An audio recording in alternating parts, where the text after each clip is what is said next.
Hello and welcome back to mommy and Timtim. আপনারা কি breast feeding করাচ্ছেন? সদ্যজাত মা, তাহলে বেশ কয়েকটা জিনিস কিন্তু অবশ্যই মাথায় রাখতে হবে। মমি অ্যান্ড টিমটিমে সবসময় আপনাদের সামনে তুলে ধরার চেষ্টা করি বিভিন্ন ধরনের ব্লগস আর এমন কিছু ভিডিও যেগুলো নতুন মায়েদের খুবই কাজে লাগবে। তো মা এবং বাচ্চাদেরকে নিয়েই মমি অ্যান্ড টিমটিম। যদি এই ধরনের ভিডিও বা ব্লগস আপনারা দেখতে চান তাহলে অবশ্যই চ্যানেলটিকে সাবস্ক্রাইব করবেন। যেটা বলছিলাম, যদি সদ্যজাত বাচ্চার মা হয়ে থাকেন আপনি, তাহলে ব্রেস্ট ফিডিং এর সময় বেশ কিছু জিনিস কিন্তু খেয়াল রাখতে হবে। আমি আজকে কয়েকটা পয়েন্ট নোট করে রেখেছি যেগুলো আপনাদের সামনে আজকে তুলে রাখবো। সেগুলো হলো যে কি কি জিনিস আপনাদেরকে খেয়াল রাখতে হবে মা হিসেবে। সবার আগে যেটা বলবো, যখনই আপনি ব্রেস্ট ফিড করাচ্ছেন বাচ্চাকে তখন কিন্তু সময়টা অবশ্যই খেয়াল রাখবেন। না খুব বেশি সময় ধরে ব্রেস্ট ফিডিং করানো উচিত আর না খুবই কম সময় ধরে, কারণ একেবারে সদ্যজাত বাচ্চারা কিন্তু ব্রেস্ট ফিডিং এর মাধ্যমেই তাদের পুষ্টি বা খাবারটা খায়। সেক্ষেত্রে যদি সেটা সময় কম হয়ে যায় তাহলে কিন্তু ওদের ভালোভাবে পেট ভরবে না, তখনই কিন্তু বাচ্চা খুব ক্র্যাঙ্কি হয়ে যাবে, কান্নাকাটি করবে, বিভিন্ন ধরনের সমস্যা দেখা যাবে। আর যদি খুব বেশি হয়ে যায় সেটাও কিন্তু ঠিক নয়, কারণ বাচ্চাদের জন্য ওভার ফিটিং একেবারেই ঠিক নয়। সেকেন্ড পয়েন্টে আসছি। সেকেন্ড যেটা আপনারা মনে রাখবেন সেটা হচ্ছে, যখনই বাচ্চাকে এইভাবে যখনই ব্রেস্ট ফিড করাচ্ছেন তখন কিন্তু কোনো তাড়াহুড়ো করবেন না, একেবারে তাড়াহুড়ো করবেন না। কারণ একদম সদ্যজাত বাচ্চা, তারা নতুন নতুন খেতে শিখছে, সমস্ত কিছু প্রসেসের মাধ্যমে ন্যাচারালি শিখছে তারা।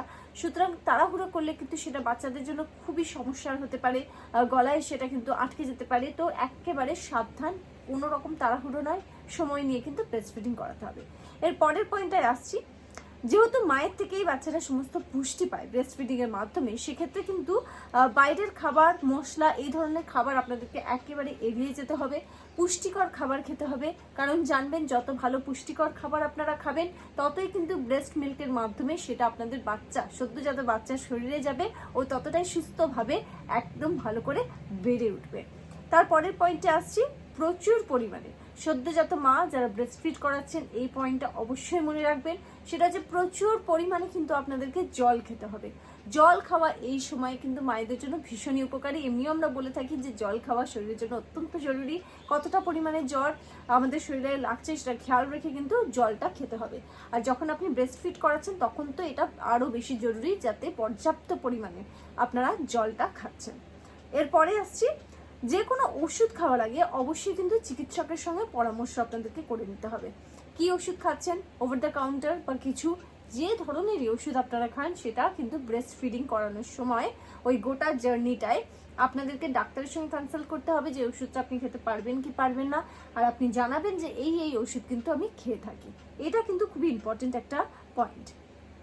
আরেকটা হচ্ছে, যখন আপনি ব্রেস্ট ফিডিং করাচ্ছেন বাচ্চাকে, সেই পুরো জার্নিটাই যদি কোনো মা স্মোক করার অভ্যাস থাকে বা অ্যালকোহল তারা কিন্তু নেয়, কনজিউম করে, সেক্ষেত্রে এই সময়টা কিন্তু একেবারেই ঠিক নয়।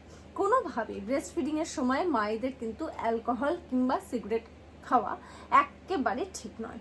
এটা বাচ্চাদের ক্ষেত্রে কিন্তু খুবই সমস্যা করতে পারে। আরেকটা পয়েন্টে আসছি, জাঙ্ক ফুড।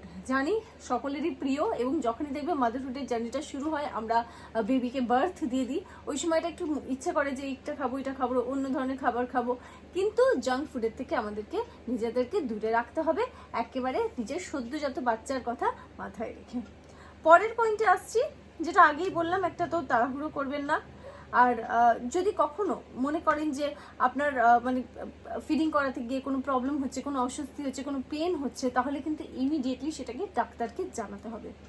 এই কয়েকটা জিনিস ভীষণভাবে মাথায় রাখতে হবে। আর যদি আপনারা নতুন মা হয়ে থাকেন তাহলে অবশ্যই মমি অ্যান্ড টিমটিম এই চ্যানেলটাকে সাবস্ক্রাইব করুন। এখানে ব্রেস্ট ফিডিং নিয়ে অনেক ধরনের ভিডিও আমি তৈরি করেছি, যেগুলো নিজের এক্সপিরিয়েন্সের মাধ্যমে, যেগুলো আপনাদের কাজে লাগবে।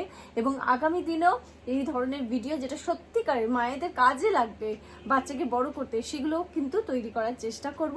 আর বেশ কিছু ব্লগসও শেয়ার করি নিজেদের লাইফে। তো কেমন লাগছে সেটা দেখেও জানিও, আর কি ধরনের ভিডিওস দেখতে চাইছো সেটাও পারলে আমাদেরকে জানিও মমি অ্যান্ড টিমটিমকে। আর অবশ্যই সাবস্ক্রাইব করে নিও। খুব ভালো থেকো, খুব ভালো রেখো।